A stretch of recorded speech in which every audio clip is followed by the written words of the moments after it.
There's been a lot of chatter lately about where the X-Men are headed in the MCU, and one rumor that's really picked up steam revolves around Sydney Sweeney possibly stepping into the role of Emmafrost. Now, to be fair, this is still just a rumor, so it's not something set in stone. Even though it's early talk, it's the kind of casting idea that gets people thinking, because it actually makes a surprising amount of sense when you start breaking it down. Sweeney has already been circling the superhero space for a while, especially after appearing in Madam Web, which didn't exactly become a fan favorite, but her performance still stood out. Because of that, fans have been throwing her name into all kinds of comic book roles, whether it's Black Cat or even Power Girl. So this idea that Marvel Studios might be looking at her for something as layered as Emmafrost doesn't come out of nowhere. It feels like the next logical step, even though nothing has been confirmed yet.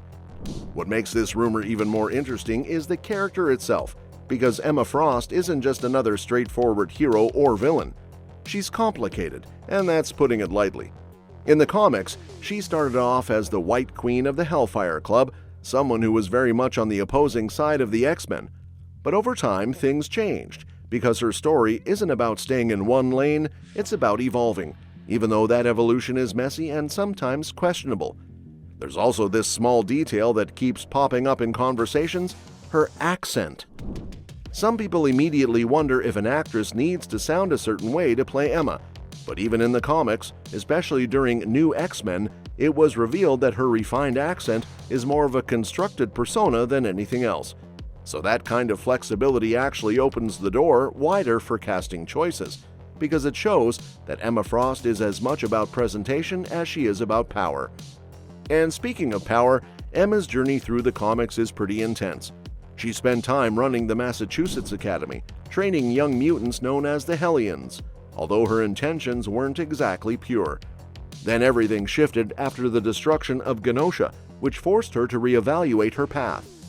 That's when she started aligning more with the X-Men, even though she never fully became the perfect hero type. She's always carried that edge with her, which is honestly what makes her so interesting. Her relationship with Cyclops adds another layer too, especially because it started while he was still tied to Jean Grey. That whole dynamic brought in a bunch of tension because it blurred the line between loyalty and desire.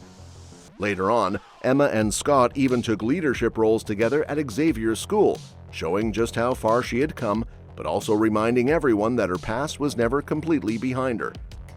Now, if you look at how Emmafrost has been handled in live action before, it's kinda disappointing. January Jones played her in X-Men First Class, but the character never really got the depth she deserved.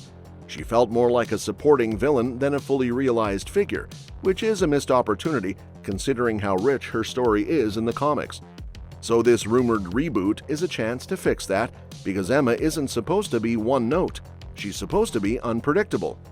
That's where Sydney Sweeney starts to feel like a strong fit, because she's already shown she can handle emotionally complex roles. In Euphoria, her portrayal of Cassie is full of vulnerability, intensity, and instability, all at once. Those are exactly the kind of qualities Emmafrost needs, because she isn't just cold and calculated, she's also someone who feels deeply, even if she doesn't always show it in the healthiest ways. And it's not just about acting range, although that's a huge part of it. There's also the visual side, because Emmafrost has a very distinct presence. The blonde hair, the sharp fashion sense, the almost icy confidence, it's all part of her identity.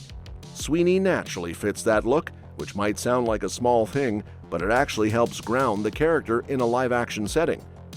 Another big factor is age, because at this stage, Marvel is clearly thinking long-term with the X-Men. Casting someone younger means they can grow into the role over multiple films, which is important for a character like Emma, whose arc is all about transformation. You don't want to rush that journey, you want to build it slowly, so the shift from villain to ally and eventually to leader feels earned. There are also other casting rumors floating around, like Odessa Azion potentially being considered for Rogue and Peter Claffey for Beast. But at this stage, it's clear that Marvel is probably looking at a whole bunch of actors, because that's just how these projects work. A lot of names get tossed around early on, and only a few actually make it to the final lineup.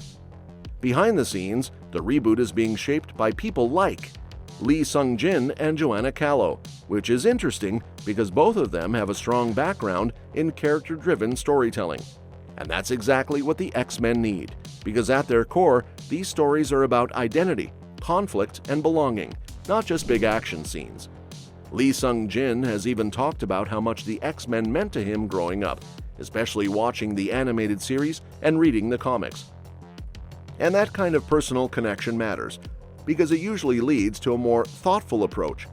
Instead of just focusing on the most obvious characters like Wolverine, there's a chance to highlight others who don't always get the spotlight. Now, when you zoom back in on Emmafrost, what really defines her isn't just her telepathy or even her diamond form, it's her mindset.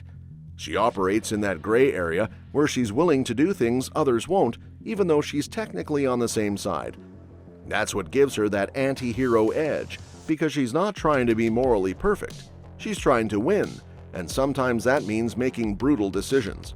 Her actions in recent comic storylines, especially during major events like Fall of the House of X, really show how far she's willing to go. When she takes down enemies like Dr. Stasis, it's not clean or heroic in the traditional sense, it's calculated and ruthless. And even though that might make other X-Men uneasy, it also makes her incredibly effective. That's also why characters like Wolverine, who are no strangers to violence themselves, still treat her with caution.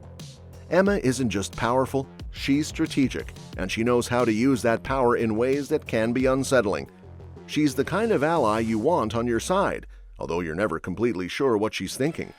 And that brings everything full circle, because casting someone like Sydney Sweeney in that role could really highlight those contradictions.